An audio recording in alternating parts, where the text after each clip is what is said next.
नमो India, मैं हूं SR5। स्वागत है आपका वर्ल्ड अफेयर्स हिंदी में। तो आइए समझते हैं कि आखिर मामला क्या है।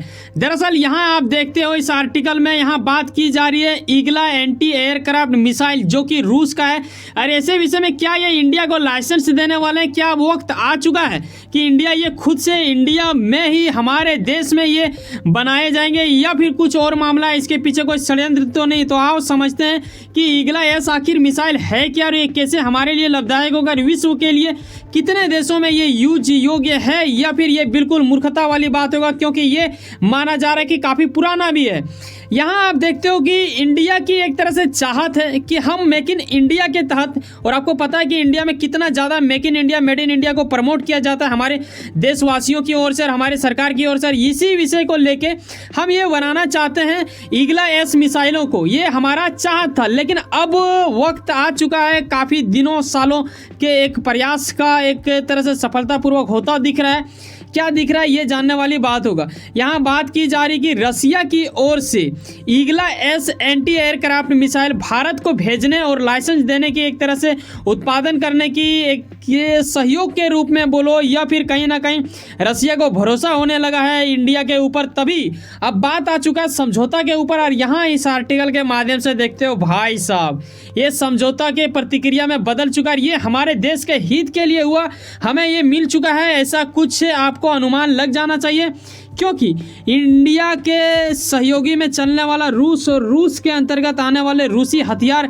एक्सपोर्ट का कहना है उनके एजेंसियों का कि भाई साहब ये डील हो चुका है। ऐसे में इंडिया को ये मिल चुका है, अब वक्त आ चुका है कि ये बहुत जल्द भारत और रूस के बीच ईगला एस एयर डिफेंस सिस्टम को लेके लाइसेंस की समझौता तो दे ही गई है। ये किसी दूसरे निजी कंपनियों से ताल्लुक रख के ये चीज़ इंडिया में बनाए जाएंगे, लेकिन हाँ ये सच वाली बात है कि अभी ये टाइम नहीं दिया गया है कि कब ये शुरू हो जाएगा, क्योंकि ये पूर्ण रूप से आपको इतना जल्दी हल्के में पता नहीं चलता है, क्योंकि डिफेंस से मामला जुड़ा हुआ है, ठीक है।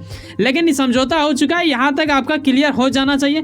आगे स्टेप में समझते हैं कि आखिर ये चीज़ क्या होता है, आखिर ये कहाँ से क्या शुरू होगा, कैसे हमारे लिए लाभदायक होगा। देखो, हर देश के ऊपर कहीं ना कहीं वायु हमला एक तरह से आप बोलो कि एक मन में भय रहता है, इसीलिए हर देश में वायु सेना भी पाए जाते हैं। लेकिन हमारे यहाँ के तेजस जैसे एयरक्राफ्ट कई सारे हैं, लेकिन हर बार हम उससे वार नहीं झेलेंगे ना, और ना ही उसके ऊपर अटैक करेंगे, ना ही प्रतिक्रिया में कुछ करेंगे। कभी कभी क्या होता है कि छोटे मोटे अटैक होते हैं, वहाँ पे हमें चाहिए छोटे मोटे टिकाऊ एक हथियार, एक ऐसा हथियार जिन्हें आप जानते हो ईगला के नाम से। और ये 1990 के भाई साहब काफ़ी ज़्यादा वर्षों से पहले, करीब 20 साल पहले से ही ये सब यूज किए जा रहे हैं। ये वक्त आ चुका है कि 20-30 साल हो गया होगा, है ना, यहाँ आप जब देखते हो।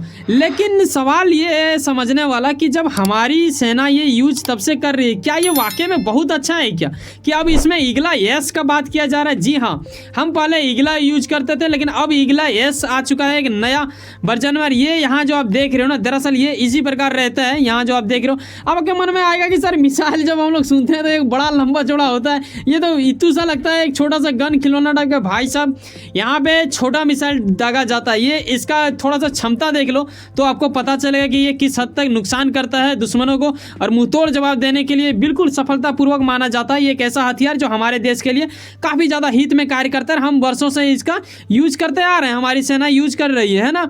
यहाँ पे आप देखते हो कि ईगला एस एंटी एयरक्राफ्ट मिसाइल की अगर रफ्तार में बताऊं आपको, तो यहाँ यह पता चलता है कि करीब 2266 किलोमीटर प्रति घंटा। आकलन करो कि भाई साहब कितनी रफ्तार चलता होगा। रेंज के मामले में 5 से लेके 6 किलोमीटर दूर तक है।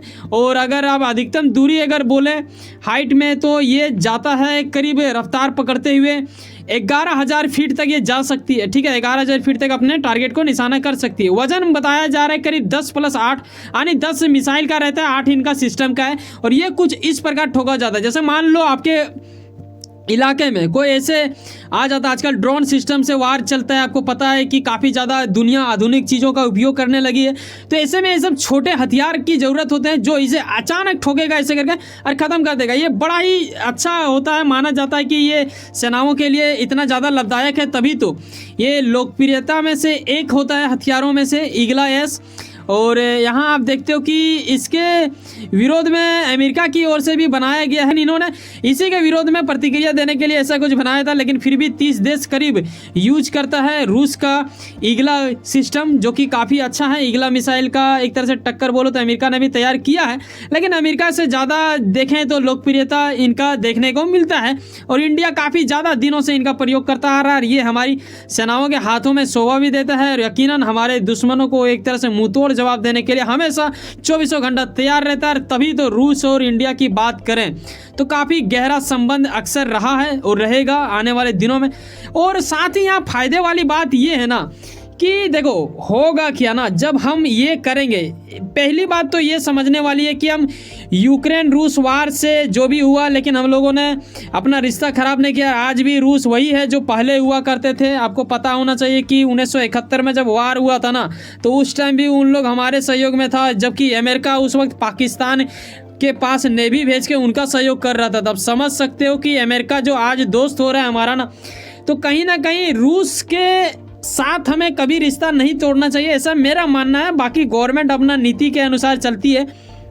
देखो रूस हमेशा से हमारा साथ दिया है। अब जो ऐसा कुछ हम लोग हथियार इससे ज़्यादा मंगा ही रहे थे, लेकिन अगर हमें मौका मिलता है कि खुद से निर्माण करने के लिए और रूस लाइसेंस देने के लिए तैयार है, हम खुद से यहाँ पे ये कर सकते हैं। हालांकि रूस से भी समझौता रहेगा, कुछ ना कुछ, अरे समझौता हो भी चुका है, तो हमारा मेक इन इंडिया प्रमोट होगा।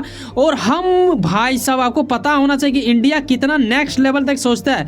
जुगाड़ में हमसे ज़्यादा विश्व में कोई भी तेज नहीं है, ठीक है, कंट्री के मामले में।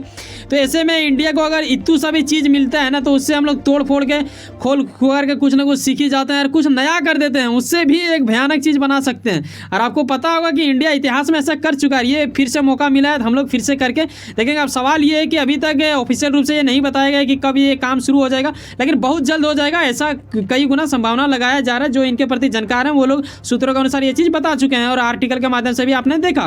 वैसे सुनो ना, कहीं ना कहीं कुछ काम करते होंगे, यकीनन अपने काम के प्रति काफ़ी ज़्यादा उम्मीद रखते होंगे, यकीनन आपका मेहनत आपका मंजिल बन के मिला। वैसे सुनो ना, सब्सक्राइब कर लो वर्ल्ड अफेयर्स हिंदी और जुड़े रहो मुझसे।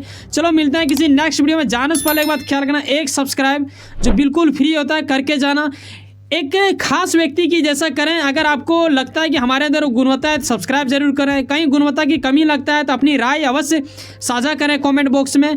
और अपनी मेहनत की कदर करते हो, हमारे मेहनत का भी सब्र देखो। मिलते हैं किसी नेक्स्ट वीडियो में। बाय, जय हिंद, जय भारत।